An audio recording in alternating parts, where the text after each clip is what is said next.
When you let people be themselves in a role, they're able to voice things a lot better. We are a better organization because of inclusive hiring. Mm-hmm. We have benefited as an organization. The project has benefited as a result of that. Has been mentioned in this podcast, there's a certain level of distrust of outsiders. So when we're going in as researchers, funded by the government of Canada, how do we build that trust with these populations that have been hurt by people who look like me? Tansy, hello, and welcome back to the Diversity Disconnect podcast. I'm your host, Mallory Tomlinson. I am excited to have the Diversity Disconnect team back in the studio with me today. You've gotten to know our research assistants, Emily and Madeleine, as they've shared their journey of data collection. You've learned from them as they've shared their findings and recommendations. You've also heard the voices of their bosses, Megan and Peter, playing the roles of Jordan and George. Today, they are joining me as their authentic selves. We'll be chatting about how this project came to be and why they made the intentional choice to create an inclusive, diverse team that shared lived experiences with our research participants. Then Megan will be joined by Madeleine and Emily as they discuss the realities of collaborating as a neurodiverse queer team with a variety of disabilities and cultural backgrounds. First up, hello, Peter and Megan. Hi. Why did we decide to prioritize hiring people with lived experience over those with research experience? I think it's a really important point, and it was essential to this project. And I think that really there's two parts to it. Firstly, bringing on people with lived experience means that they understand what it is like to live in a rural community as an Indigenous person or as a person dealing with a disability. So it really brings a comprehension to their work that really nobody else is going to be able to come with, right? Yeah. And I think the second point is also very important to us because we're doing research. So these folk are showing up to employers, service providers, job seekers, people in the community, and they come with a certain credibility because they live in rural communities, they understand what that's about, and that becomes clear to the people that they're speaking with. And I think the recognition of their lived experience for those folk also plays a role into how we gather information. Mm-hmm. Like there's a substance to it. And I'm all about that right now. So it means a lot to me, And I think, it was one of those things where when Peter suggested it, it was like, yeah, that's a really great idea at the time. And I knew it was a great idea, but I didn't necessarily think through all the reasons why it was a great idea until they started showing themselves, whenever you're doing research, bias is something really important to consider. You want to try to remove as much bias as possible and be aware of what bias is present because you can't remove bias completely. And so in developing some of our research materials, I think that can be in research when done, especially research that is being led by white folks from a more colonized perspective. And if you're working with different populations, such as Indigenous populations or people who do see things differently, who don't necessarily fit within the social norms of Western colonized ways of living, they'll see where the problems may be in developing those research materials and developing the questions that might have a negative influence on our research participants and therefore the data they give us without even us being aware that it was a subtle word change. When we even originally proposed this, we were going to be looking at non-traditional employees, right? That was the word we were going with. Yeah. And immediately we were called out that was not the word to be using. Yeah, that was such an interesting moment because for us, we were using the term traditional, meaning what has always happened. And as we were connecting with Indigenous folk, they were saying, no, the word traditional means something very different to us. It's about who we are. And so there was some concern about confusion. And because of the team and the way in which we came together to do this work, we were ready to give up on that terminology. We weren't married to it. We needed the idea to be carried forward. And once it was pointed out to us, it was obvious in hindsight again, right? It was like, oh, doy. And that conversation was before we had even hired our research assistants. They weren't there for the conversations around, non-traditional versus underrepresented, which is what we move forward with in terms of our language. And I think that, those types of errors, thankfully, we're able to pivot and adjust ahead of time. But if we had them earlier in that conversation, we might have avoided it completely. The second area that, in this research in particular, we were working with a lot of vulnerable populations. We're looking at speaking to people who have experienced various forms of trauma and are living in rural and remote communities that are fairly isolated. And has been mentioned in this podcast, there's a certain level of distrust of outsiders. So when we're going in as researchers funded by the government of Canada, how do we build that trust with these populations that have been hurt by people who look like me? And so I'd say that probably is the third factor that comes into why it made sense to hire these folk, is that it was about trust, How has building a diverse and inclusive team benefited your company or you as an employer? I feel that this is a really important part of the project because we call ourselves Free Rein, and it's easy to have a name to an organization, but that name has to have some kind of validity. And by walking the talk, then it gives us a sort of integrity. We get to live out who we say we're going to be. And I think when you hire people with lived experience, your organization is better for it because they're bringing dimensions, ideas, values, perspectives on the world that as able-bodied folk of settler heritage, we don't possess. So I think that really having these folk within the organization has been a really substantial piece of work. I feel like we are better for it because of what they have brought. I know I'm a better manager for it. I mean, I haven't had necessarily much management experience before hiring our team, and they were the first people who I ever actually had the decision-making power to hire, which is really cool for me that I got to intentionally hire people who are often underrepresented and people who,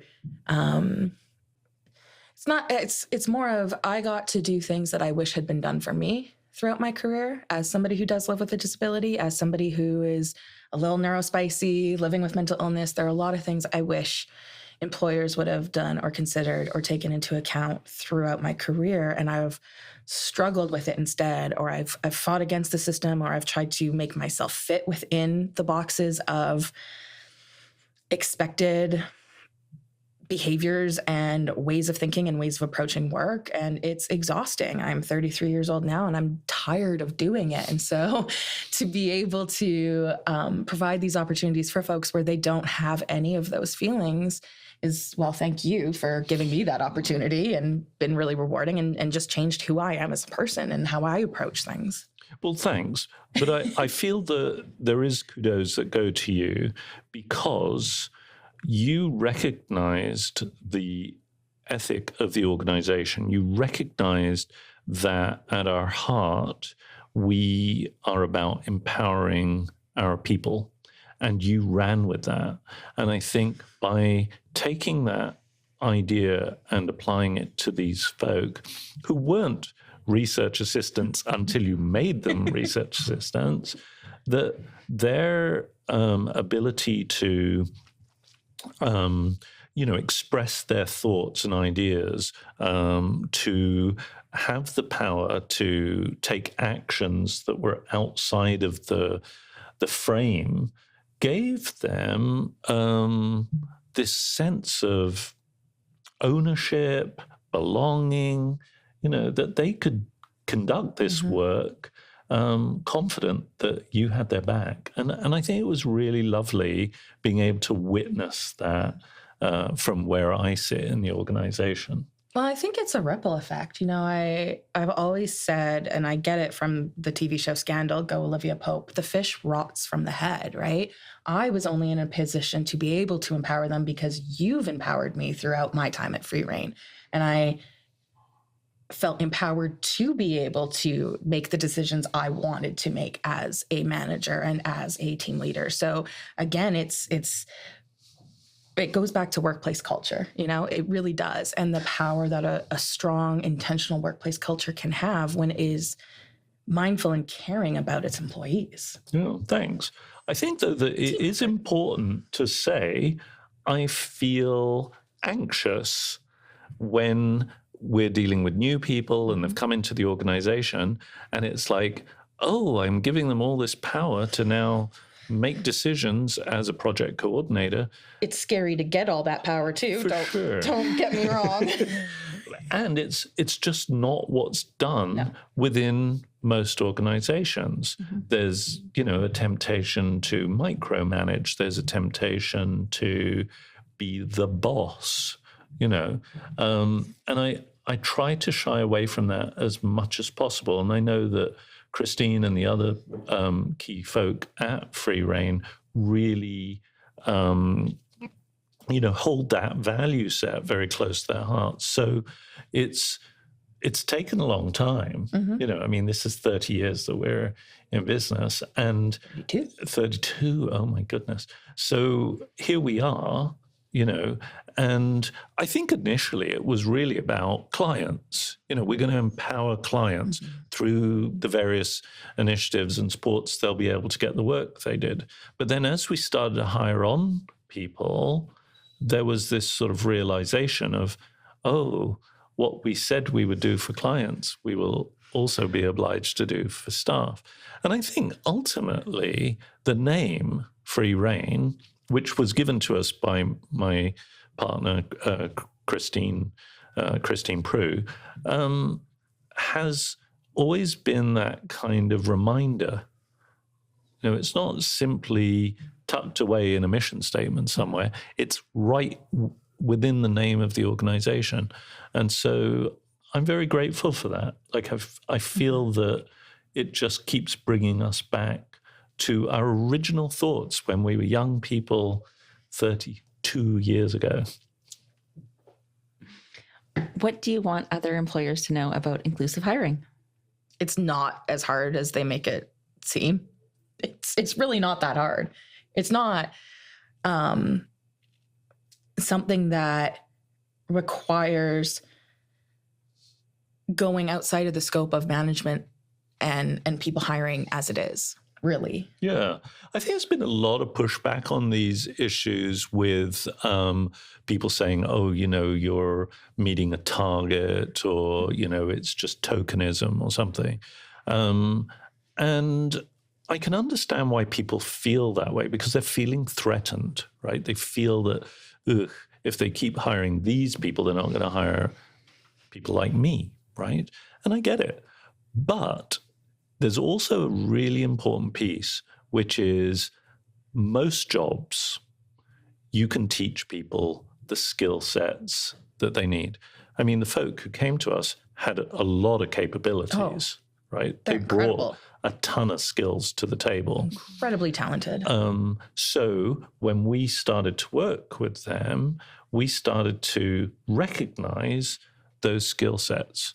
Now, the important piece in all of this is that because they're out in the community and representing the organization, other businesses get to see that Free Rein is prepared to hire people with disabilities, Indigenous people, to come within our organization and do the work that needs to be done, right? So not only are we conducting this piece of research, but we're actually living out what we're asking people to do. We are constantly asking employers to hire this client with a disability, this person with, some other kind of challenge, a person of color, an indigenous person, that we're coming to them asking that. Well, we better be prepared to do the same ourselves. You're walking the walk. We walk the You're walk. talking the talk. You're walking the walk. We walk the talk. We talk.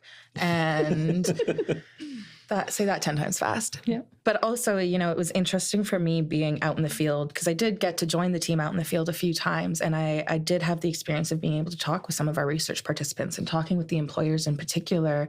It began to change the conversation, because I was able to speak to them as a manager, somebody who can empathize with their struggles and with their challenges and their priorities, and show them how it can be done in a very inclusive way, and how it doesn't have to be a big scary thing if it's something that's new to you. And it became harder, I think, as well, for those who, there's a lot of really well-meaning people out there who want to be safe, inclusive hirers, and they just don't know how. But unfortunately, there are also those who are less well-meaning, who don't want to create those opportunities, who don't see any need for themselves to even think about why they should create those opportunities. And so when then we are speaking with those people, and they are quite literally standing in front of somebody who is doing that work successfully, it became harder for them to counter that in a way. It became harder for them to follow their preconceived ways of thinking about inclusive hiring. It became hard for them to put our situation in the box they think all inclusive hiring is, when we don't fit that idea. We're working very well. And it caused some employers to start to question those preconceived notions when they were seeing it right before their eyes, which was really great. But, we still have a ways to go. If I haven't really expressed this sufficiently, I think it's important that I say we are a better organization because of inclusive hiring. We have benefited as an organization. The project has benefited as a result of that. And we've been able to do the work that we set out to do a long time ago now. It's like 3 years of... I wrote this proposal in 2021, if you can believe it. Oh my goodness. Wow. There you go. So, I think we're a better organization for it, because we brought in folk who really understood what we were searching for. And I think that probably is at the heart of what I would want to say to you guys today. Yeah. It's been good. It's been amazing. I love this team. I'm going to miss them. Yeah, I'm already sort of mourning their loss. And I wish there was more work that we could do with these people. But we can only hope, and let's see what the future holds.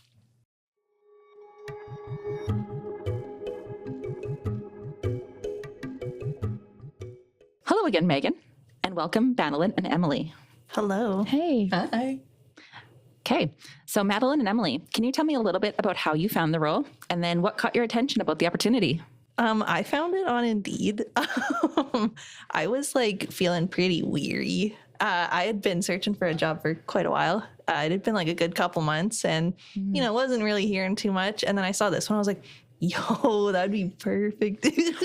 What's the catch? Yeah, no, that's literally I was like, there's got to be something. It's probably real bad, and that's why it's a scam. No, for real. Terrible bosses, right? Just the worst people you have to work with. No, and I was like, no shot, this is real, and if it is, no shot is that for me.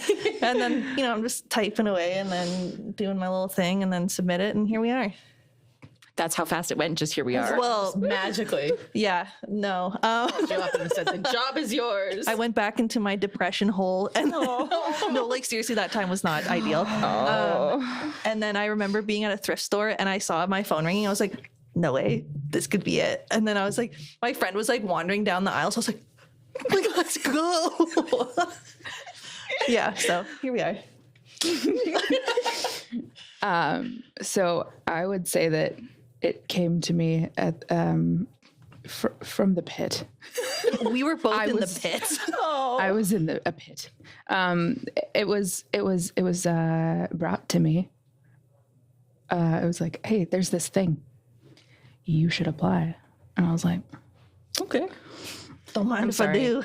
We don't have to hide who brought this to you, by the way. Okay, all right. Megan, actually. This mysterious force. It was magically brought into my life.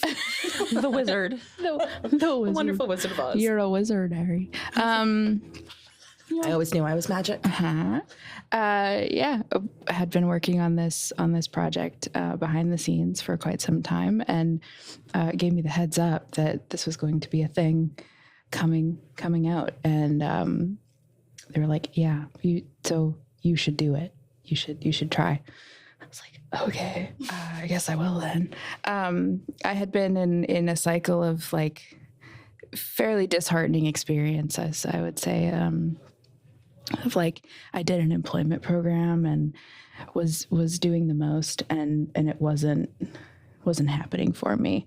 So I was just in I had committed to like following my joy, and so I would say it kind of all came together in a way of like things were finding me, and so I got the job posting sent my way. And I read it and I was like, whoa, that's crazy. I didn't have like a lot of context because we didn't know exactly what it was all going to look like at the time. But To be fair, neither did I. right, nobody knew what it was going to look like. So I didn't know what I was doing. So that it was was my just first kind job of like- posting I ever wrote. It's exciting to hear that you liked it. yeah, so I was like, that's sounds really good. I as usual, I'm like, I need more information. But yeah, it was. I applied. I did my cover letter, and I was like, please, I need this. And I did my interview, and I was interviewing with a total stranger, third party, and it went well. I was scared, but pulled it off, and Faked it enough to Here get here. today, still here. They haven't quite caught on that I'm just making it up as I go. I'm a faker. We all are. Guys, I'm a fraud. Hey, here's the secret. So am I. So am I. So is she. We all are. Yeah. Spoiler alert.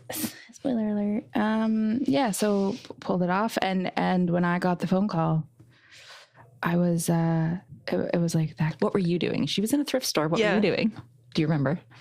I had gone back to the pit. I think. I was like, I'm just gonna re-exist in the pit for a little while and see what happens, because I have no control over this scenario. And I think it was literally like the next day after my interview. I didn't wait very long. No, got She a knew it phone was the call. two of If you. not the day. I don't know. It was really quick. And I thought, they just need clarifying questions. There's like a second part of this interview, right? And no, I got the job offer, and I was like, really though? And for like the full amount? Yeah. No, that was something that shocked me too. Like when you said the wage or whatever, I was like, Well, I don't want to like brag about that, but like, no, it's not bragging. Like it just felt very like fortunate, I It's guess. a real job. like, why am I at the top of this here scale? Like, Well, and that was, I mean, especially for me, that was really important, was we are creating this project intentionally wanting to hire people with the shared lived experiences. I did not want your pay docked in any way, shape, or form, because your lived experience is just as valid as somebody who did a 4-year degree in research, if not more, Yeah. to this work in particular.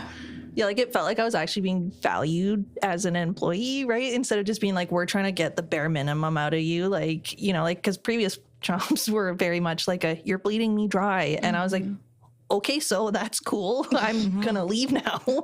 Did you guys going out into the communities and having the lived experience and gaining the trust of people purely for either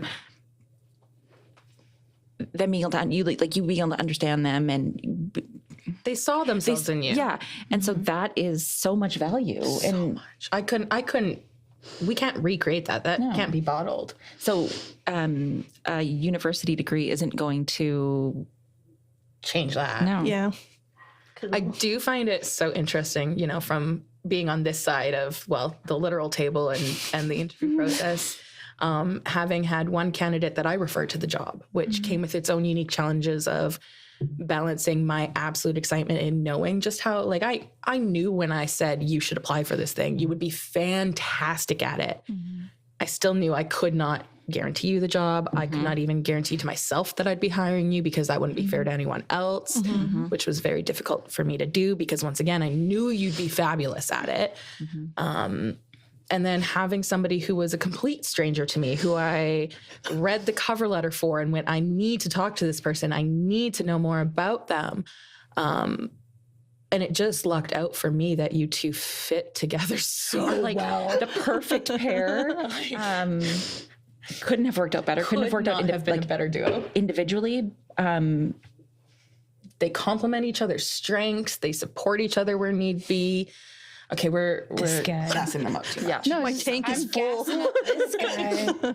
But no, it was really, you know, that process, that experience of going through the recruitment and interview process with both of these wonderful human beings was difficult in so many ways because I hate telling people no. And, you know, people, they weren't the only ones applying to this job going, this job sounds really cool, really amazing and unique opportunity. But I only had 2 roles to offer and here they are. And I know I made the right choice. Sorry to everybody who applied to this job who might be listening. But yeah, the process, knowing they're like, am I going to be it? And then knowing the flip side of like, I need these 2 now. Yeah. These are the ones. Cool. Cool. Just to finish it off, I was pacing, hyperventilating. But like I went out onto my deck and I was like, yes. My dad was putting up Christmas lights and I was like, Dad, no, it's happened for me. It's happening. Somebody believes in me. And I did it. Yeah. That was the other thing for me, was watching you struggle and not know, and me not be able to be like, don't worry, you are like rocking this process. You are incredible. Everybody, you know, like you said, you interviewed with a complete stranger. So it wasn't just... Wasn't someone you knew. Someone you knew. And also my bias was slightly removed from the situation. You weren't being pushed through the process because it was a familiar person or it wasn't, you know, but it was nepotism. It was exactly. Really hard for me to not be like, just breathe. You got this. You just got to get through this. It'll be okay in the end. And don't worry. You're miles ahead of where you think you are. It was practice of not getting in my own way. It's just, I can do that. So many of us do. Yeah. I think all job seekers do, right? Oh, yeah. We all see the worst in ourselves. And when we're in that vulnerable position of like, I've applied for this job I really want, am I good enough for it? That's when we start to like tear away at our own confidence and self-worth. Yeah, for sure. So for the 2 of you, what were some of the early signs that this might be a safe, inclusive workplace to join? There were quite a few signs, I think, at least for me. I don't know if you want to like... Well, I had a lot of context going into it. I knew of the organization and I knew of Megan personally and the work that they do in our communities, my community and the community around Free Rein. And so I knew like my identity is safe here, and knowing like the job posting, it was, they want people with shared experience. So it was right away like, oh, this is like an asset for the first time ever. It's, I don't have to explain how I'm capable, and I can brag about yourself in a way. Yeah, or like I don't have to make apologies, manipulate myself, or like fit into a box, or don't have to minimize it. Yeah. So manipulate is what I was looking for. I don't have to manipulate myself. And so that's huge. It's like right away, this creates a sense of safety and openness. I think when it's broadcast that this is what we're looking for, there's kind of an understanding of like, they're gonna kind of do what is required to make that work and hear me. So yeah, it was the job posting, it was the people involved, it was the whole package, really. The whole shebang. Yeah, and it's interesting for me because I had no context going into it. Although you did know of the company. Well, yeah, I was going to say, I knew of like the organization as this like all powerful entity that just changed the life of somebody very close to me. And like, for me, that was huge because it's like, it shows that this place like believes in people who maybe haven't really had those opportunities before. And so like, even just the thought of like, cool, I can be part of like, what a cool full circle kind of moment. Like, I don't know. It's very cool that way. And then, like Madeleine was saying, like even just seeing in the job posting that like these things were valued was huge. Mm-hmm. And then seeing that talk be in the walk of like, no, like we're serious about that. It's not just we wrote that for fun. We wrote that just to seem cool. It's like, no, like it's for real. And then, yeah, just different, I don't know, different ways of like going about introducing us to the roles and stuff once we were finally there, and like just being accepting of like who we were as people. It's just like, here, show us who you are, you know, instead of no, this is what we want. This is who you're going to be now. It's like, I don't know, very cool. For my own, you know, curiosities and knowledge, like, was there anything particular in that onboarding process? You know, I'd very antithesis to the free rein way of unstructured work. I had structured an onboarding process for you both very intentionally. Was there anything in there that had stood out to you and helped with that transition into the company? I think, sorry. No, go ahead. I think right away, like before I'd even accepted the job, you told me like, we have money, we have accessibility stuff. You just need to tell me what you need and when you need it. So that was huge. And then going into it, like, I think you structured pieces of learning into it that were really important. Like for me, I have no context of research, or understanding. I feel like a little bit of an understanding, but not the behind the scenes of research. I'm not a researcher.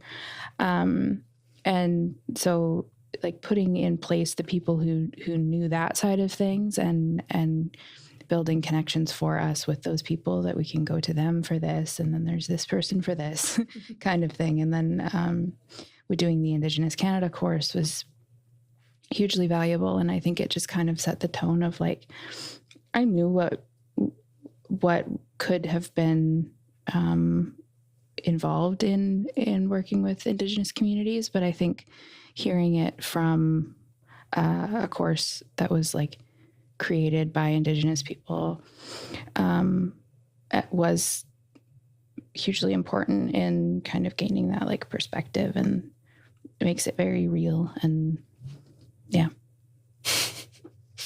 Yeah, and I think just like the transparency of it all, like it didn't feel like anything was like behind a curtain, or like even just saying to Lenny, like, hey, we have these funds, like how do you want to use them? It's not like a hierarchy of things. It's like we're here for you. There's support. There's things like that. And Megan didn't wait for Lenny to possibly struggle and then say, oh, you know, if you need something, we can give it to you, or like, but being upfront. Yeah, exactly. And I think too, for me, it was really important to like have those initial calls of just getting to know each other.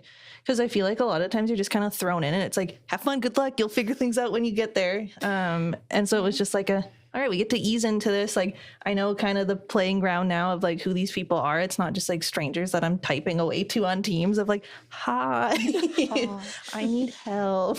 We started, also the timing was really good because we started with a Christmas party, basically, like a few weeks into it. So it was like, here is everybody meeting our boss's boss in a setting like that was interesting, and it kind of just like he was jovial that night. Yes, jovial is the word of the day for that. And so seeing like everybody in that context of like they're all at the end of their year, and you're at the beginning. We're just starting out, and so that kept spirits up, and it kind of like eased some of my panic.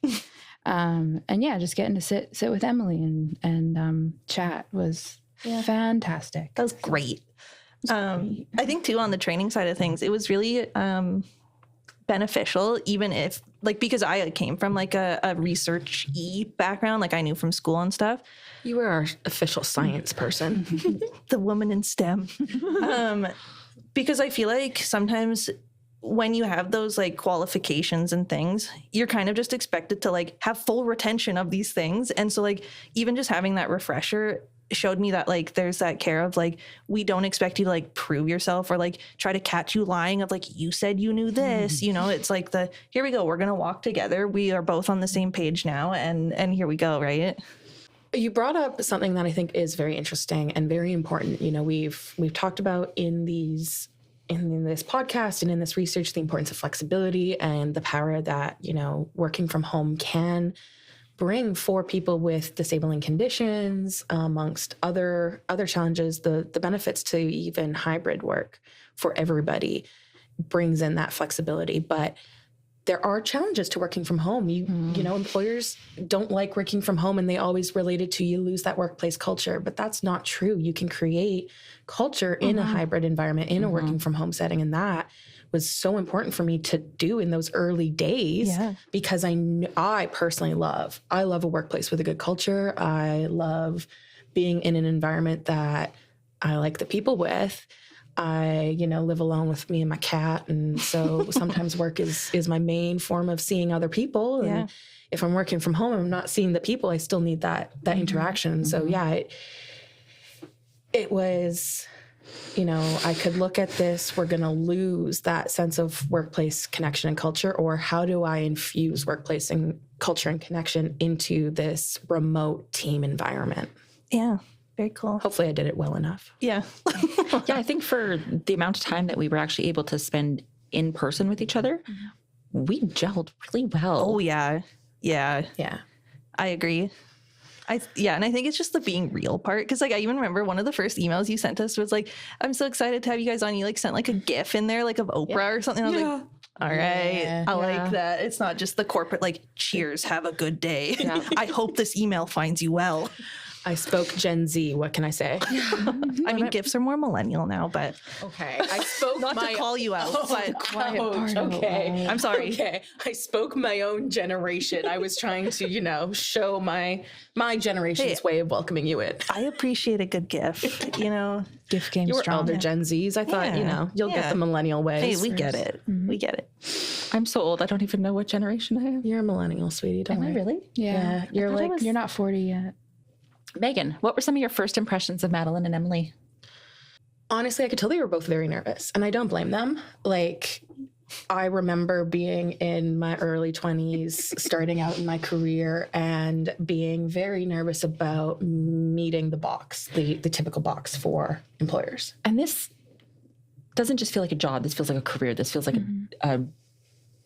this isn't just it's a grown-up job. It's a grown-up job. All my people are you have a grown-up job. You have a grown-up job. Yeah, when I can't explain it in one sentence of what I do, that's a grown-up job. I know. People are like, what do you do? And I'm like, I have a grown-up job. It's a real thing. I swear it's real. I still feel like a fraud when I'm actually leading a team of researchers. Just crazy. I know that's cool. Yeah. It's crazy. I'm cool. I mean, I've known Madeleine for 2 years now, 2.5 years now. And so the difference between Madeleine when I first met Madeleine and now, they are completely different. They shine and are radiating and confidence and well, and I think that's something that employers need to remember is we as humans can find so much fulfillment and passion and purpose through our jobs. Mm-hmm. That was something that came up through the research as we're talking about authenticity and fit and motivation, right? These are all very important human things that if employers aren't taking those elements into play, that's what creates that monotonous,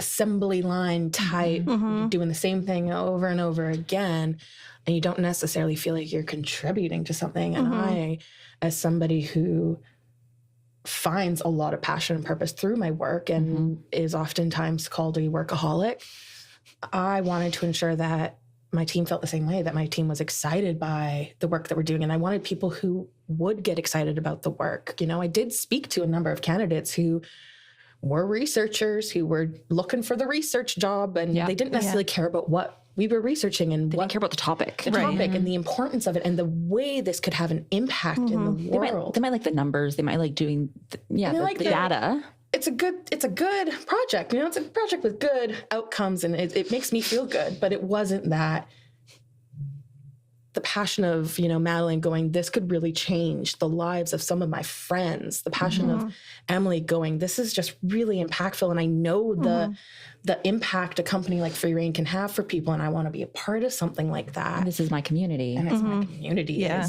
It is something very near and dear and close to me. And so for me, that's what I was looking for. And once I kind of was able to dig a little deeper with them both and help them sort of break out of their shells a bit, particularly Emily, because Madeleine already knew me. I've talked about my interview with Emily with all of you here a few times, and it's always stuck with me. Was one of those first conversations we ever had. And just, you know, again, it was like I knew that this opportunity that Peter and I had created through this program, I knew that this, you know, what we wanted to do had a lot of impact and potential, but it really was our conversation in your interview, Emily, that made me start to see it for the first time, that this is more than just the research. That's awesome. Also, like, we're just a bunch of nerds, so. Yeah. And it just worked out that we all get along so well. I love boy cats. Right? I think that's huge. I was going to say, too, sorry, I don't know if you had, like, a thread. I don't want you to lose it. No, it's good. Okay. I feel like Madeleine and even myself, because, like, I am more outspoken when I do get comfortable, but I feel like Madeleine's a good example of, like, when you let people be themselves in a role, they're able to, like, voice things a lot better. Because, like, in this project, it was so crucial for us to feel like we could say things when things weren't quite, like, going with what we thought should be happening. And so, like, seeing Madeleine, like, be able to speak up and say, like, hey, this isn't right, like, was so cool. And, like, it just felt really good to, like, know that we all had each other's backs and we're all like, yeah, okay, like, I hear you, I see you, we're gonna actually do something. I think for me, I started from a place of, like, I can't speak up for me, but I have these, like, people that trust me now, and I got my grown-up job, and people that, like, look up to me, and so being able to advocate for their safety and to make sure that their voices got through, I think was really important. And so if I was able to say something that meant that they were more understood or heard was easier for me. I can do something for somebody else. And then through that, I got a little bit better at saying, like, this isn't cool for me. This is how I feel. So it was incremental, and it's led to some pretty big changes. It was real cool to see.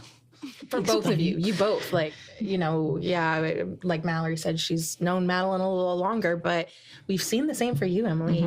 We've seen the same growth with you, and you both have helped me grow and change as a person. But it really does come back to what Peter was saying earlier about, you know, if our company is being structured and motivated by this desire for our clients to have their free reign and to be themselves and to follow their paths and what works for them, it would be so hypocritical for us to not do that with our own employees, to not create a space for our own employees to shape and mold their own careers. Yeah, and I feel like it made it a lot more meaningful, because had we not had the voice, I feel like for me at least, like, I would have just felt so disconnected from it. Like, I'd be like, what's even the point? Because, like, it's not.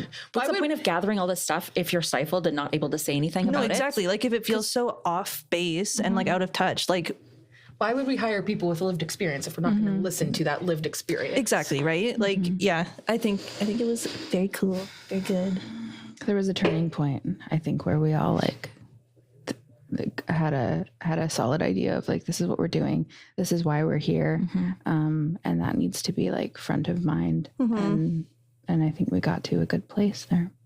What contributes to your team's successes? This guy over here, right? This guy. Those guys would be Emily and Madeleine, respectively. Right. Yeah. If you're a listener. For all the listeners, I'm referring to Emily. And I'm referring to Madeleine. I think the biggest success that happened here is this team and the curation. It was like it feels like it was a mindful curation. The way that the skill sets and the attitudes and our passions and the sense of humor.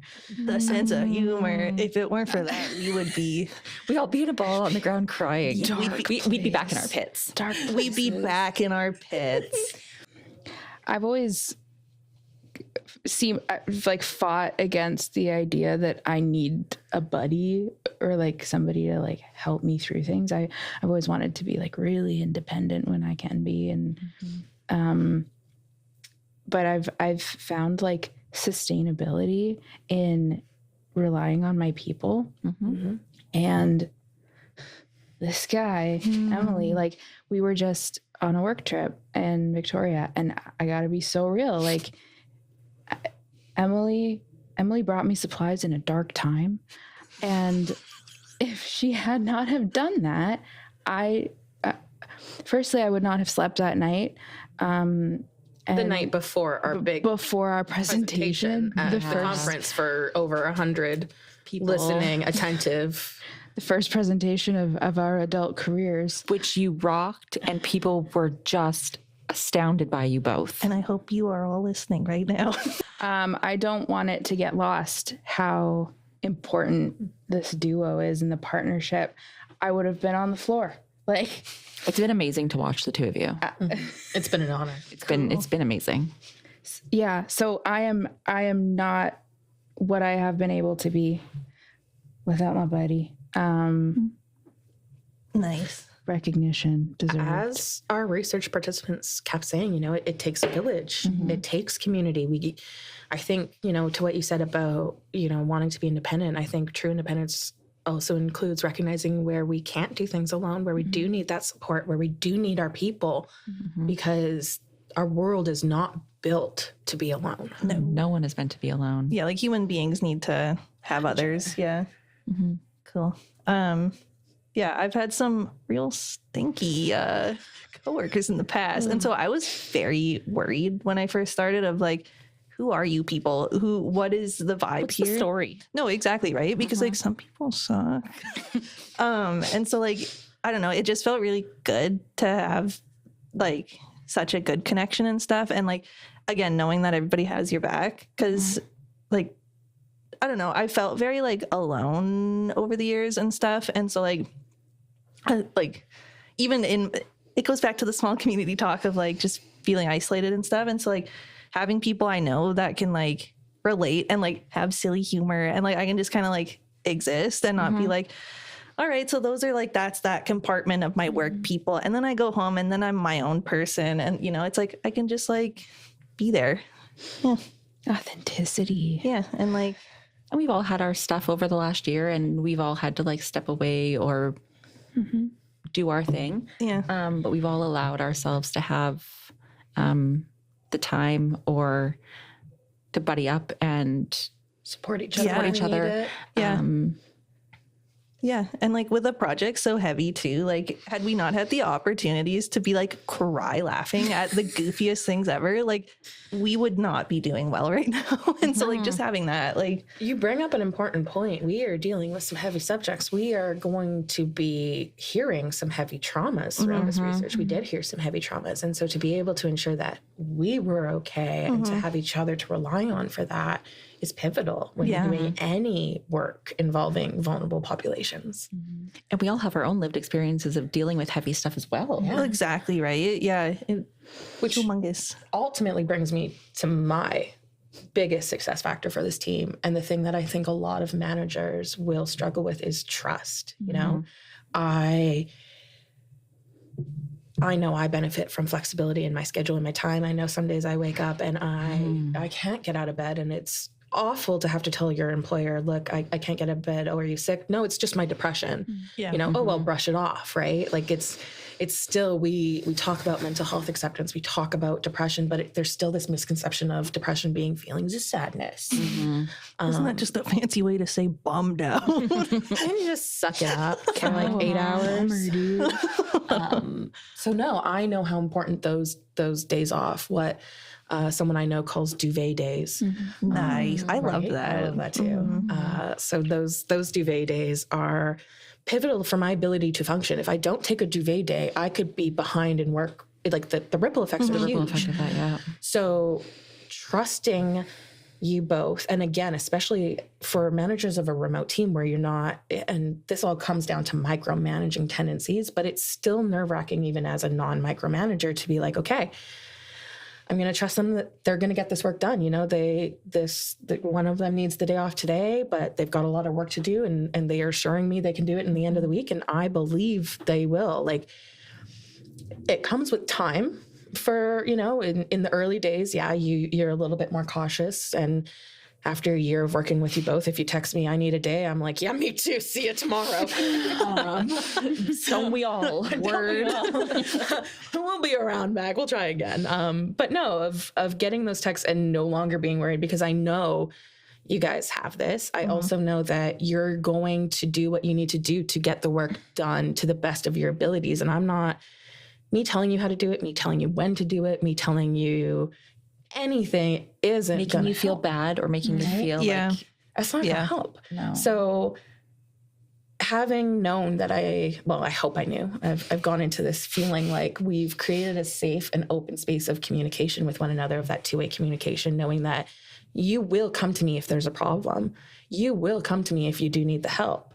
I create opportunities for you to come to me if need be, sometimes just to encourage you to, but you know, it'll be okay. They will get it done, especially for somebody who's like, you're not doing it the way I would do it.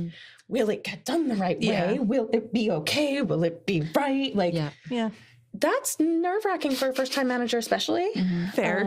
Especially one who can be a little bit type A and has a certain way they like to see things done. But letting go of that and trusting in that process and trusting in your team. I mean, I hired you for a reason. I'm going to go in with that trust, and that trust just grew over time. That's very cool. And I would feel very bad if I didn't gas Lenny up the same way they gassed me up. And what? That's what I'm saying. I know Lenny often feels like there's maybe an imbalance in the amount that like they feel like they rely on me for support, but it's a two-way street. I don't voice things quite as often, but you're like always there, and you know, just being a buddy and like just when the help is needed, you are there, and that's humongous. Yeah, I don't know. I don't want to get too sappy because that's not my style. But well, I also think it's important to know when a person doesn't need help, right? When to let them figure things out on their own. Which again, Mallory will remember me going, "Oh my God, it's so hard for me to let them make mistakes. It is so hard for me to let them take this route and stumble, but and just let them go. Let them figure it out. And I know they'll figure out, but is this what mothers feel like? Yeah. Okay. Yeah. You have to let them go and get their heart broken, or let them break something of their own, or you have to let them learn and find out. And so that was a challenge for me, but you did a lot better than I did in my 20s, stumbling and figuring things out. So, hey. But yeah, at the end of the day, had it not been Lenny there, because we've seen some things. We really have. Every time they say we've seen, and like you get the wide, like almost like the look off into the distance, like when babies look at me. That it's like it had Lenny not been there and it had been somebody else, things would not be well. Things would not have turned out the same. It would have been very different. We were just vibing in our hotel room over the last weekend, and it was like, could you imagine if we were doing this with somebody that whomped. Yeah, where it's like the whomped is the word. The scene though of in Victoria over the past weekend, watching the two of you come over the bridge That's so funny. and seeing Lenny in her chair and then Emily behind and just zooming. Oh, we were flying Flew down that bridge. Yeah. I feel like that is somewhat the epitome of your guys' friendship, because when Lenny needs you, you are there. Mm-hmm. But when she's on her own flying, Oh yeah, we're Right? going right there behind you, but buddy. you guys are always having like so much fun. Yeah. Even when we're almost crushed by a boulder, you guys make it fun. Yeah, it is just so much fun watching you guys out in the wild. Like it's great watching you guys in like during your presentation and just making a boss out of those rooms. But then watching you in the wild. That is an interesting perspective, I Yeah. think. Yeah. We work hard. We play hard. Yeah. You're a sight to be seen. I love it. It's I mean, you made an impression on all 5 communities. That's Absolutely. true. They saw us and on that coming. conference that we in just that went conference. to. What were some of the challenges or difficulties that came with working on a diverse team? Oh my God. Staying on topic. Staying on topic. Some Squirrel. Some days, you know. Some days. There was like I a can't remember. collective day sometimes where it was like the energy was just down, and like it's not any of our fault. It was just No. like we're all there. Whether it was raining or dark out or just Yeah. like a mood. But even then, we still had each other's backs. Like But that really was the interesting thing. Like I Yeah. know I'm always impacted by the weather, and to see the team being impacted by the weather. Yeah, was- we'd all just show up to a Teams meeting like with our toques on, like hoods I was up. just gonna say that I clock into the Zoom meeting and we're all just like that. I'm like, okay, cool, we're on the same page. Yeah. We're all just like, same Yeah. vibes. Yeah. Suffer. Mood. Yeah. But it was nice to have each other through that and to know that it's okay to show up on the Zoom in your hoodie with your cat on your lap going, I don't want to human today. Yeah, like where I've like just rolled out of bed, my hair's crazy. It's like here we are. And one of our first meetings, I remember sitting there and I was like, oh no, I forgot my meds. And I didn't have that reaction of like embarrassment or shame, or being like, Yeah, I have to take meds. yeah, I have to take meds for all of the things. Yeah, it's not just one. It's not just one. Med tour. I have a shaky Yeah. case. It sounds like a maraca. Yeah. And I think that everyone was like, oh, my meds. Like, it was kind of that reaction where it's like, oh, I can do that. This can be a thing. Our first med check. Yeah, it was It was our first med check. sweet. It was a comfortability where You got to be human. I got to be human. I got to be human. I got You had to a be human moment, and it wasn't judged. It wasn't. I didn't feel alone in my sickness. Aw. Personally, like there have been days where I feel it was early on. I think that my one of my tires gave out. First week. The very second Monday of your We employment. started, and then it was the Monday. And we had a team meeting, and you were in bed. so upset. Guys, something happened. Yeah. The wall of text I received for my tire popped. And I went, you work remotely. Something really bad happened. I have to be in my bed. Stay in bed. Oh darn. Yeah. Can I also stay in bed? Yeah, where we were all probably already existing. We were all just still in. I'm still in bed too. Yeah. Things evolved. You know, bed got comfortable. But yeah, just the things happen, and there's no control over it. And I've been my response has always been shame. I go, that's my. I will always go, something has happened. I feel shame about it. So yeah, tire popped week 1. And like there's been time where it's like, thank God I can do this from the bathroom. Yeah. Because like that's been one of the biggest hindrances to in-person work is like something's happened. I need to now be in the bathroom like all day. This is fun for nobody, I promise. I'm sorry. I promise. Yeah. I promise you, I want to be here less than you want me to be here. Yeah. Yeah. Yeah. There's really nothing I can do about it. If you wanted me to come back at midnight, like if that was an option, I would. And so like that is one of the biggest hindrances I've experienced and people I know have experienced. So being able to have it where like I can still do this meeting. I'm just have to, you can't look at me. But I can be here and I can contribute my mind and my voice. So that I think is the most impactful for me. It's like I can do this from while doing the things that would drag me back into the pit. So, you know, it's so hard because we've become the team that goes with the flow. mm-hmm. You know, we pivot. We had to pivot so many times. We are that scene from Friends. Can we try to reenact that at some point? Yes, please. Yeah. We need to get a couch and a stairwell. Yes. I had both Or of use those the things. power of editing. Just put our faces. Yeah. But as I was saying, here's maybe one of the challenges of working on the team is one word is all that needs to be said, and we have ADHD'd off onto a side tangent, and they're fun. And that is absolutely what bonded us as a team. Yeah. And I would not change it for the world, but it comes with its challenges of, shoot, I forgot we have a due date coming up tomorrow and we got to get on that, or, you know, making sure the things didn't slip through the cracks, because that's a risk with some of our neurospiciness. I know it's a risk for me. I will be the first to say I'm the worst at letting things slip through the cracks on this team. But we know how to crack down and get her done. Yeah, and I appreciate how much you both, like, as your manager, I would be like, please help me not forget this, which is not what you necessarily want to have to say to your team as a manager. You want, in theory, to be the one who has it all together. But, you know, showing that I didn't was, I mean, Vulnerability. Yeah. I couldn't do it any other way, honestly. Like, I don't know if you can tell about me, but it's very hard to not be anything but who I am. Shocker. I know. And People tend to be who they are. What? It's difficult for people to pretend there's something that they're not. What?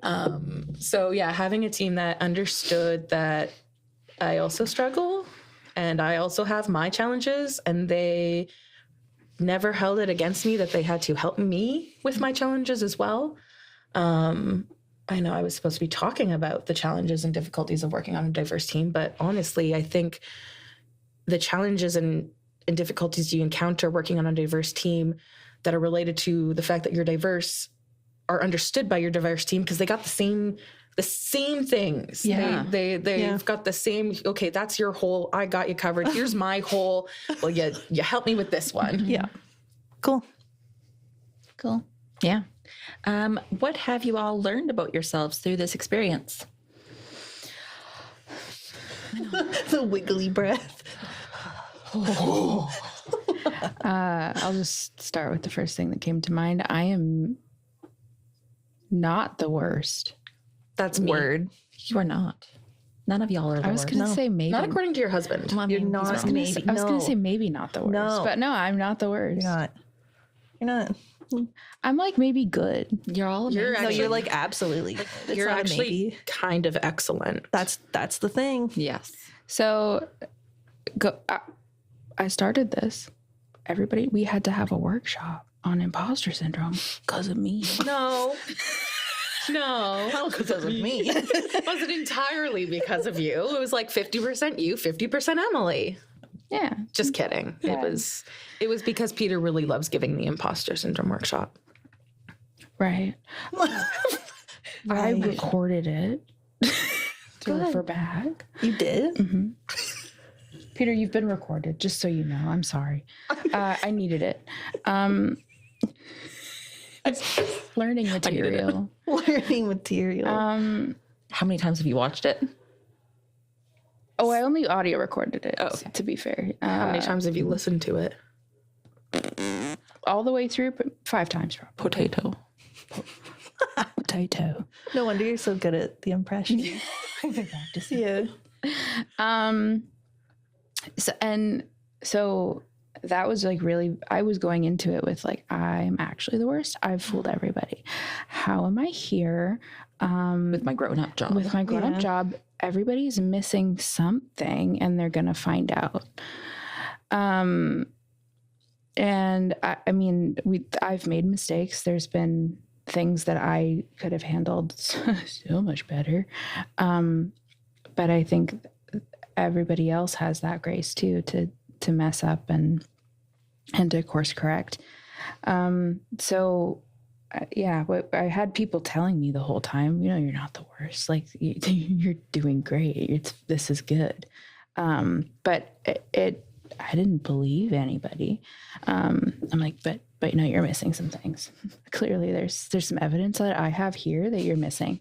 And so it was work that I had to do, and I had to like do some hard things when I didn't think that I could, and persevere. And so now I've looked back at the last 10, 11 months and been like, I am not the worst. You realize your 1 year work anniversary is like, oh, right, next week. Right? Oh, right. 1 year. We made it. You made it 1 year. Did it. Loosen You did your the tie. thing. Yeesh. Yeah. So looking back at the year, like where I started, and it took a lot, like even June, July, I was still like, guys, I'm the worst. But something's happened, and we've pulled off some things. We've seen some things, and we came out kind of on top, and we've done some like cool stuff. And I think seeing the impacts of what we've done, and that like people are hearing us and deferring to us sometimes, is like, That's pretty cool. Yeah. yeah. Yeah. So anyway, I just believe in myself a little bit, which is a step.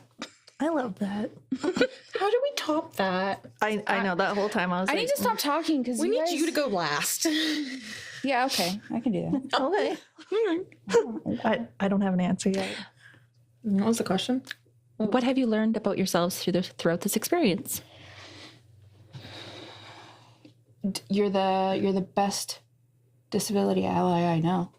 Let's go. I've learned that Let's about go, you. dude. Oh, I'm sorry. In a quiet way, I think. Your powerhouse when it comes to Problem solving. that was the word. Yeah, I guess being, what's the word I'm looking for? I guess more like trusted by communities than I thought I would be. Because like anybody else, like I'm scared of making mistakes. I don't want to like cause anybody harm. Like I just want to be a little guy. And so like it's been cool to like just feel more comfortable like being in those spaces and being like, yeah, you can come to me if you need to. Should you need me? Should you need me, I'm right here. And yeah, I guess just like feeling more confident and being able to say that I am certain things, right? Because before it's like, well, maybe I just feel that way, and then it comes across as different. But like, if I am able to like, I don't know, problem solve or like, MacGyver my way through some things, then like, here we go, right? You both have alluded to this, and something that we especially Mallory and I have discussed in this project is the ability to trust ourselves, right? To trust in our knowledge, to trust that we are capable of doing this. And that has been something I've struggled with when Peter offered me this job. We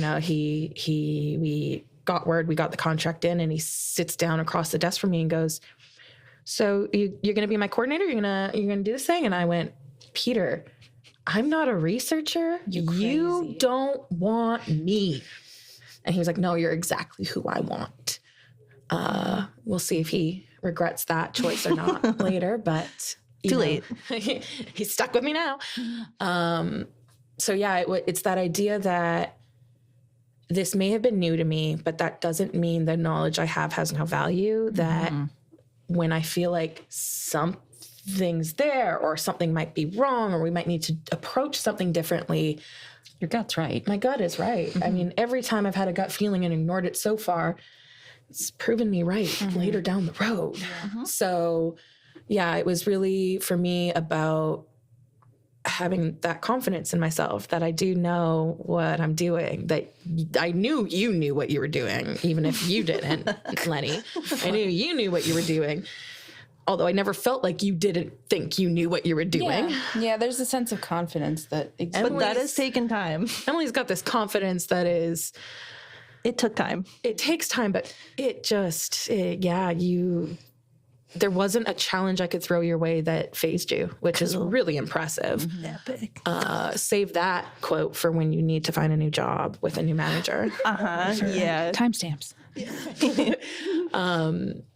But yeah, so it was about trusting myself. This was, like I said, a completely different field. I, even in university, in the mandated research course, went, I'll do the presentation part. You guys do the research and I'll present it and I'll talk about it at the end. That's what I'm really good at. And that's kind of what I've done with this job is when you two do the research, I'll go talk about it at the end. But, it is that trust and knowing that we don't have bad ideas. We have ideas that are worth exploring. Cool. Yeah. I think one thing I did clock actually as you were talking was I learned that it's okay for me to like not be okay. Because I'm so used to just pretending like things are fine and being like, I'll deal with that later. And then it doesn't happen.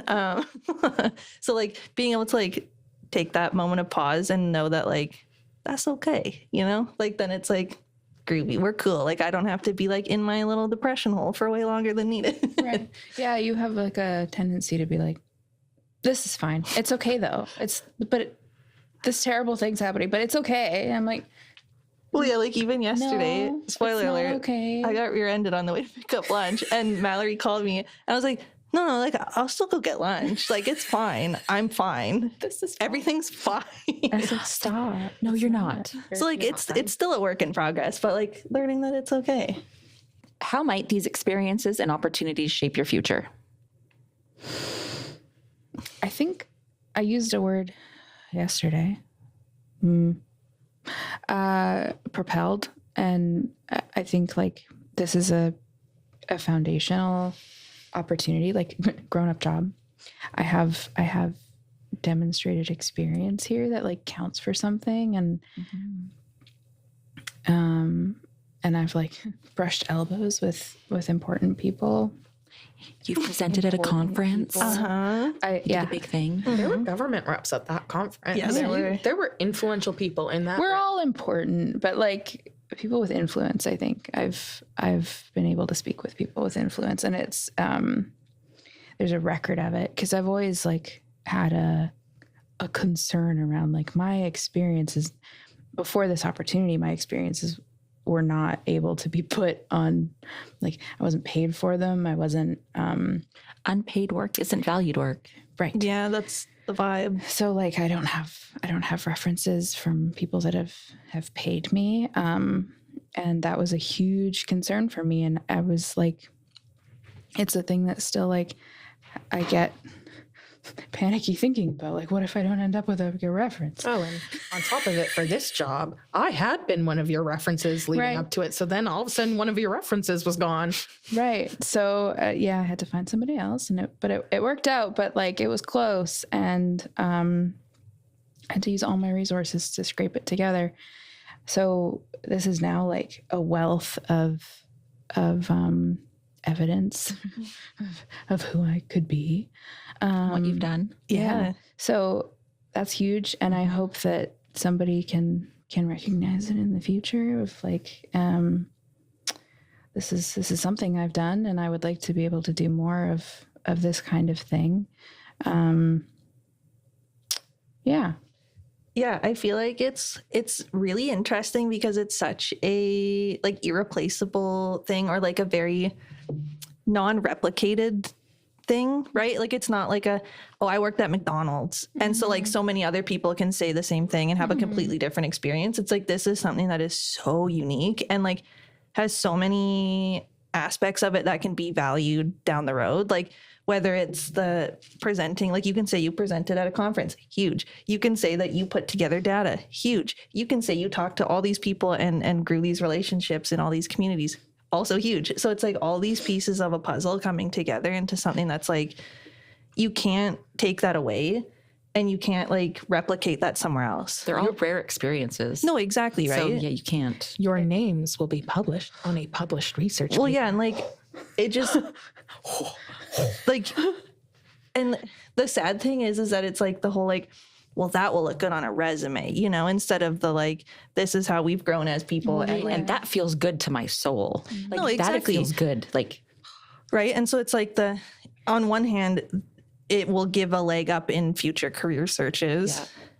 Unfortunately, like it's Yeah, good, but like absolutely. I don't know, it's a weird thing there. But it's not all it was. And no, exactly. Yeah. So, and I think like it's all taken on a personality of its own. Like it's meandered into something that I don't think any of us could have perceived or expected. Definitely not. It's just all of the different avenues that this has kind of gone. It's given us skills and experience that, like, how else are you going to get some of that? well, within a week, the four of us got to go away for 4 days to Victoria for a conference. Then we got to come home, spend 2 days resting, and got to come straight into a studio and record a podcast for 3 days. Yeah, like- This seems like a life that was otherwise not possible. Well, right. Like it still feels so surreal to me. Like even when we were on the ferry, I was like, no way. Like this is real. Like somebody's letting me do this and like paying me to do this. Weird. I had just the most incredible time. And it was like, I was like, it was fun to just be like doing a conference, let alone like, now I get to like in my off time being in my favorite city. Whoa, Dude. the whole thing was impactful and So the experiences alone is going to propel me forward because I have that momentum and like the passion and the will to and the want to pay it forward. Yeah. And like, sorry, go ahead. Just to do more. I just get so excited because it just reminds me of what we've mentioned in previous episodes of like all these people are with us now. Like that is just like so cool and again surreal and just like powerful. Like that's never gonna leave me, and like you can't replace that. Like these people and their lovely spirits of their being are. yes, No, go ahead. Actually, excellent.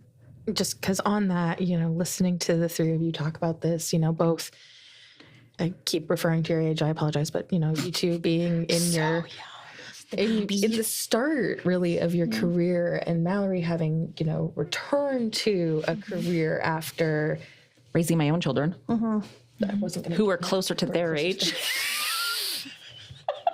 It's okay, you have me. You all three of you were coming to this from a very fresh, and I've been doing the grown-up job thing for over a decade and a bit now. Travel work is something I've experienced before, and do not get me wrong, I love to travel, but the newness and the excitement of that isn't necessarily there for me anymore. And I think that's something that a lot of employers will forget, that, you even saw it at the conference with some of the presenters who this is old hat for them. They don't get that same excitement when somebody comes up to them afterwards to be like, that was so amazing. Like, thank you for sharing this. It can be very easy for us to forget and lose the excitement for the things that are really cool for so many people, opportunities that other people don't necessarily get to have in their careers. And I've seen so many times where the folks who have kind of lost that excitement forget how important it is and, become disillusioned to the newness and then neglect the people who are having that moment. And, sometimes they can become a little infantilized because you're like, oh, it's so cute. You're all excited at your little first conference. Well, yeah, and then it makes you feel embarrassed about it. It's like, I just want to enjoy, And it bums you out. And I don't want that on my team. I don't want my team to be like, oh, I was really excited about this thing, but that's, you're right. That's silly. I need to be professional. I need to be calm, cool, collected. Like, no, show us your excitement. Like, remind me why these things are cool. Yeah. And why it's good to be passionate about what we're doing. Yeah. Why would any of us want to lose our passion and excitement for for what we do. Like, how boring is that? So it's a good reminder, I think, for those of us who have been doing the adult job thing for a while, that we can't lose the fun. We can't lose the excitement and joy, those moments of joy that our jobs can bring. And so, yeah, I think employers, when they see that excitement and that joy, you know, they brush it off or they belittle it, but really they should be leveraging it and amplifying it throughout their organization and keeping their organization young and excited.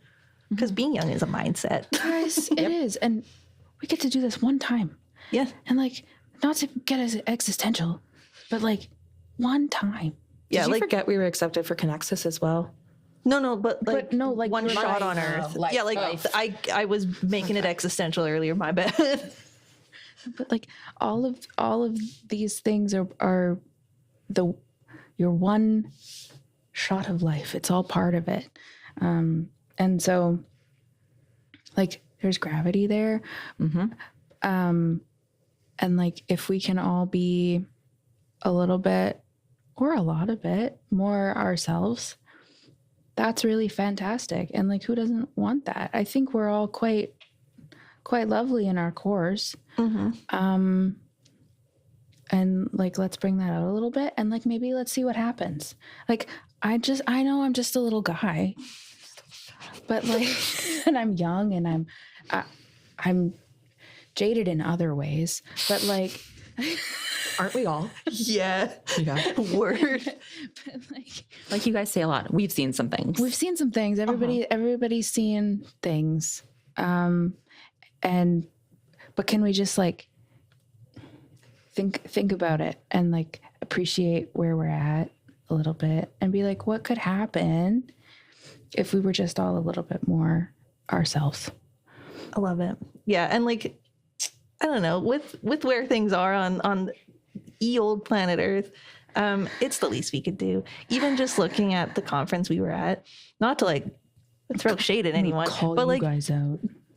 it was a very like you have to be professional vibe. Yeah. But like that doesn't mean you can't be yourself. And so like people had very boring outfits, very like dull gray. It was like that typical like corporate Sea of beige. No, exactly. And so then like me and Lenny walk in, I'm wearing my bright blue power little number She genuinely looked like a stewardess on Pan Am. in the 60s. Yeah. Amazing. And then gorgeous. Lenny's got this like stunning burgundy number of just like slayness. Power suit. Right. And so like I remember Lenny saw this even like the day before. I was like, I'm a little embarrassed to wear this because it's so out there. And I almost didn't wear it. You know, I'm so glad you guys did. And it's because it's that culture of like, be professional, suit yourself up. We've talked about this in just a couple episodes ago, you know, like your fashion helped you so much throughout this, you know, your authenticity helped you so much throughout this project, all the things. Well, it just shows that you're real, right? Yeah. Like there's an actual human being in there. It's not like I'm sure that somebody's power color is beige. Like if that sparks joy, Exactly. absolutely. And if that's what makes you feel powerful, absolutely. But we need to be like given the space to do exactly what makes us feel our best selves and our most capable selves. Yeah. And like if I was not wearing my power lip that day, I probably wouldn't have said half the things I said. You guys sparked my joy. Like seeing you up there doing your thing, seeing how powerful you looked and how powerful I think that you guys felt. You were doing your thing. very cool. What do you want others to know about inclusive hiring? It's really not that hard. It's really not. Guys, it's not that hard. And also like it's so meaningful and impactful. And what I was going to say about what it's previous question about like what it's done for us is like it's shown me what's possible, and like not just me but like my family, people that I talk to, they're like that my friends that are in the pit still.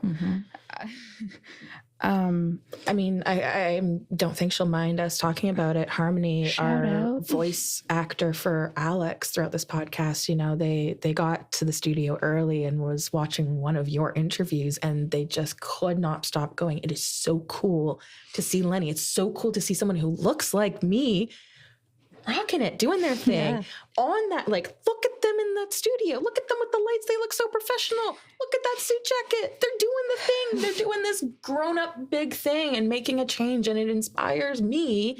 I'm again speaking on behalf of Harmony's words. It inspires me that I too can do the thing. That means a lot. Harmony's stuck with me this whole project.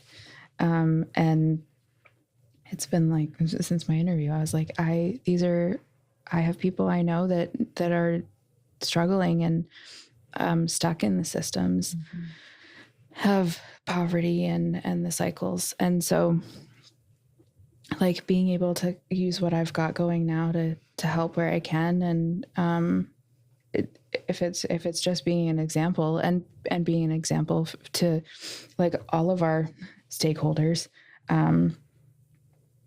our employers, our service providers, like this is kind of what can happen if you just Give people a chance. Give people a chance. And there's going to be like bumps in the road. There's going to be challenges. There's always challenges, but I think if you come at it from a perspective of maybe it won't be that hard, then yeah, maybe it won't be that hard, and everything can be good and great. And you'll be, your organization or your work will be more rich for it. So I don't know how I could even top that. stop. No, I I'm gotta being just for real. Stop talking. No, I am being for real. Gotta give you a shot, man. No, but Emily has said plenty of brilliant, Yeah, no, insightful exactly. things. Like- Don't you worry. yeah, like Good. I'm not. Just don't. Yeah. Yeah, I don't know. I guess it's not that hard. Don't be afraid to like start changing the status quo. It's that whole notion of like, well, why would I vote? It doesn't matter. My one vote doesn't matter. It does matter. We saw that in BC, especially this year. Yeah, like be that one person, start creating that change, because the more we do that, then the more it becomes easier, the more it becomes normalized, the more it's like we get to see the benefits of it, and the more we lift people up that are maybe not having the best time. And that's If all you we make can it ask for. inclusive for everyone, you're excluding no one. Exactly. Yeah. Exactly. So Ramps and stairs. very cool. You know, hearing you guys talk about the sea of beige and the professionalism in that room, it really, when we were talking about it in that moment, it did get me thinking about professionalism, the role it plays in workplace culture, the role it plays within the systems that we were exploring within this project of Diversity Disconnect. And I began asking, where does professionalism come from? Like what guides the decision-making process behind what is and is not professional? Who gets to determine what is and is not professional? I see a lot of colonizer behavior in the idea of professionalism. I see a lot of colonized ways and viewpoints and no room for flexibility within the box of what is and isn't professional. And I think that is also something we need to start tackling and dismantling, because it's just a fancier way of saying you do not fit the status quo, you do not fit the norm. Because I can tell you one thing, ADHD is sure as hell ain't professional, but I don't have enough medication to stop it yet. Does enough exist? Is there enough of it? Something about inclusive hiring that really resonates with me is when I was applying for jobs previous to being hired with Free Rein, I was applying places like banks. That was something that, I don't know, I like money. You really did think you were going to get in on a bank. You Yeah, were, I don't know. I You was were like- very set on the bank. And I was like, okay. I know. I don't know. I was like, ooh, I could sit behind and count money and do the thing. But a lot of them had the system when you replied, it was, do you identify as queer? Do you identify as Indigenous? Are you a person with a disability? Check, check, check. I am white passing. I am in a heteronormative relationship, so kind of wash that away. And I have invisible disabilities. So do I or don't I check the box. Check the box. And are they going to be helping or hindering factors depending on how that company hires? Having an invisible disability, I never know how people are going to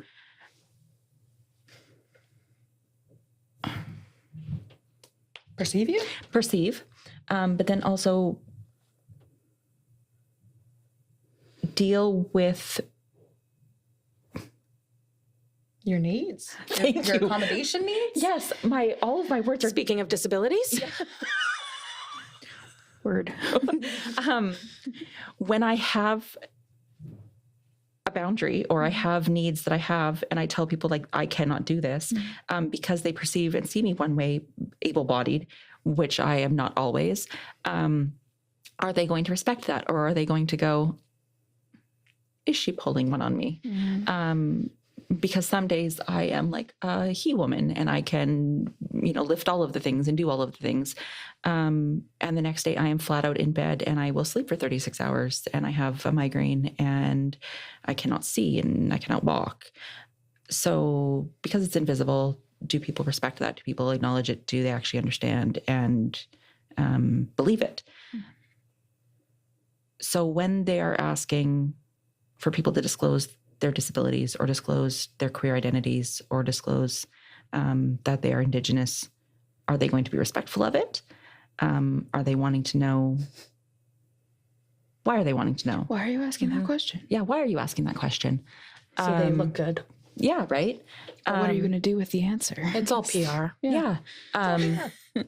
And so for a person like me who walks in and maybe doesn't look like all of those things, what do you do with that information? And when I have a disabling condition that doesn't make me able to work in the way that you need me to work, how are you going to react? Are you going to react with defensiveness and treat me in a way that is respectful?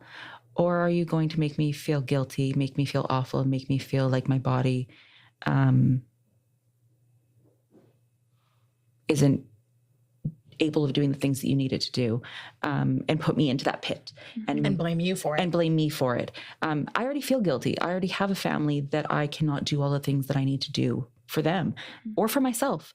So then not being able to provide for my employer. And I think you bring up a really interesting, it's been explored throughout this research as well, is that difference between visible barriers, visible forms of oppression versus invisible, and the idea of being passing comes with its privileges. Do not get me wrong. I am very much sheltered by the privileges that I do have. But at the same time, like you said, will you be believed? Your headache is so different than my headache. We are not on the same playing field of headaches when it comes to headaches. And I understand that, but without knowing you, People don't know. people don't necessarily get that. And I've had a headache for the last 10 years. right, Legit. I wouldn't even know how to get up in the morning. I barely survive when I have a mild headache. I don't like headaches, but it's the same thing with,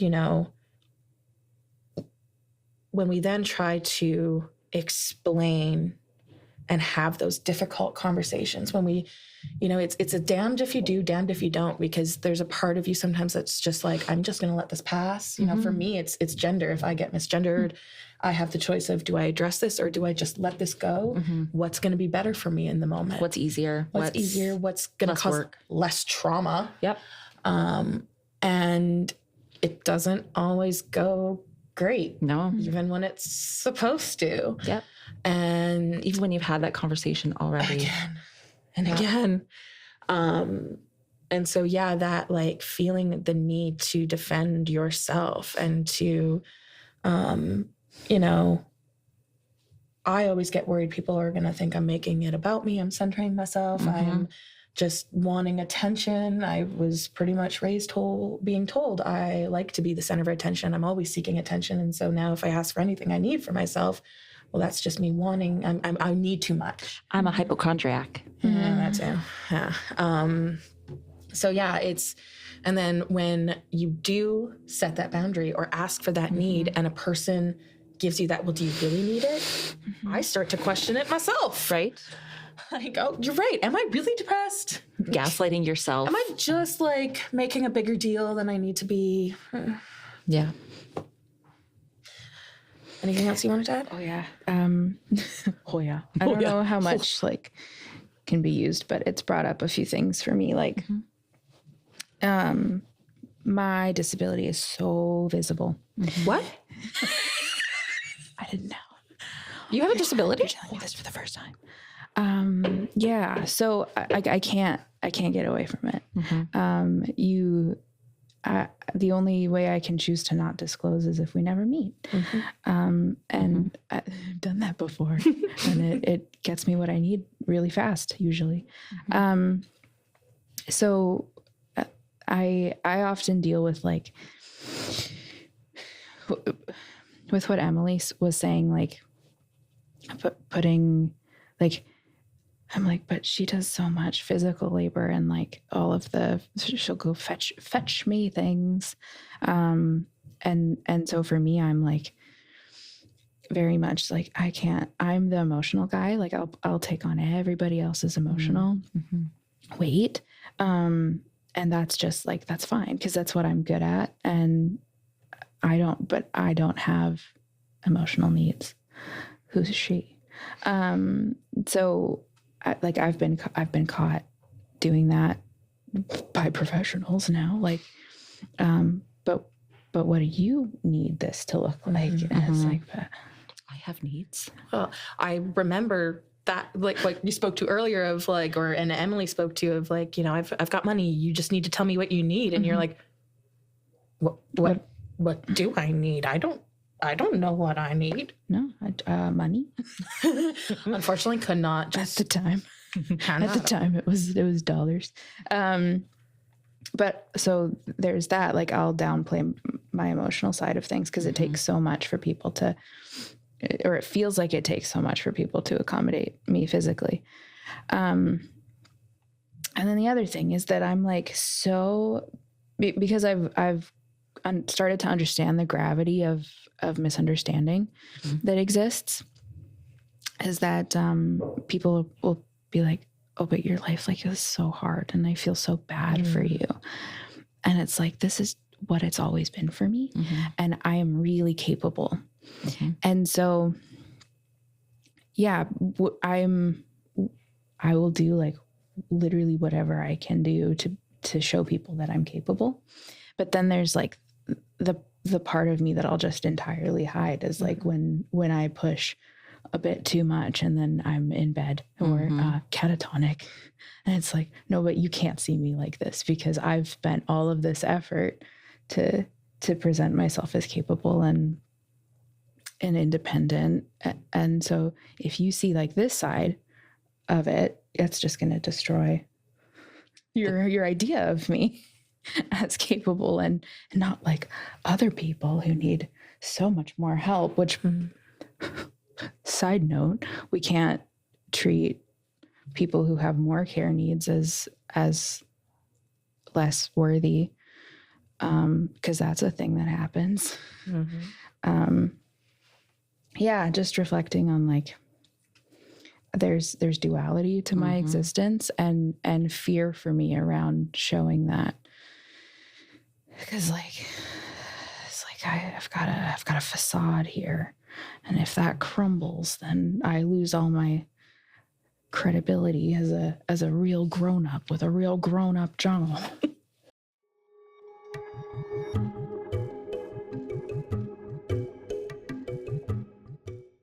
After 9 episodes, we have officially come to the conclusion of the Diversity Disconnect podcast. I want to thank each and every one of you for tuning in, listening, and learning. To all of our research participants, we see you. We see your struggles. You will stay with each of us throughout the rest of our lives. The vulnerability and courage you've demonstrated through this project has lit a fire underneath us all to continue pushing for change. To read more about the research, visit freereinassociates.ca /diversity-disconnect. I am privileged to live, work, and raise my family on the traditional, unceded, and stolen territory of the Stalo people. As a proud Cree woman who has faced loss of culture due to colonization, I strive to learn more about my own Indigenous culture while raising up the voices of the Indigenous people in my community.